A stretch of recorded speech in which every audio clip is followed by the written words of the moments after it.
up in Kansas City and that area with so much in common that people thought they were twins. And after losing contact for a few years, they were surprised to find each other again as a freshman at a college here in St. Louis. Steve Harris has their story. Serendipity. It's one of those words you've probably heard, but you might not know the meaning of. Well, here's a good example. This is Eva, and this is Micah.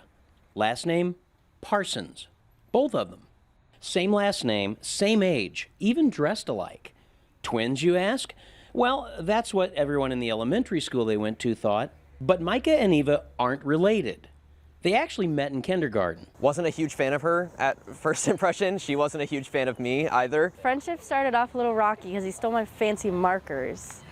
So I was pretty mad. They soon found out they had a lot more in common. They both had brothers the same age. And remarkably, their families lived only a few houses apart in the same Kansas City suburb. We would go to drive-in movies, we would have dinner together, meals together. We hung out a lot in the backyard. We would play Harry Potter, when we were kids and stuff like that. Now in 7th grade, Micah and his family moved away. Not far really, but far enough that Micah and Eva lost contact. So 5 years later, Eva and her mom went to a play Micah was in. They surprised him afterwards, started talking to him.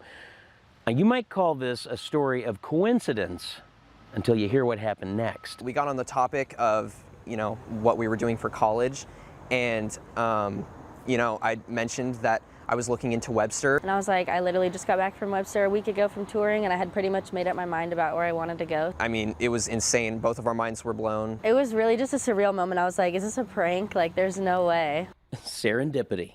But alas, the chances they'll one day work together are pretty slim. I'm majoring in film, television, and video production. Philosophy. Still, with their track record, you never know.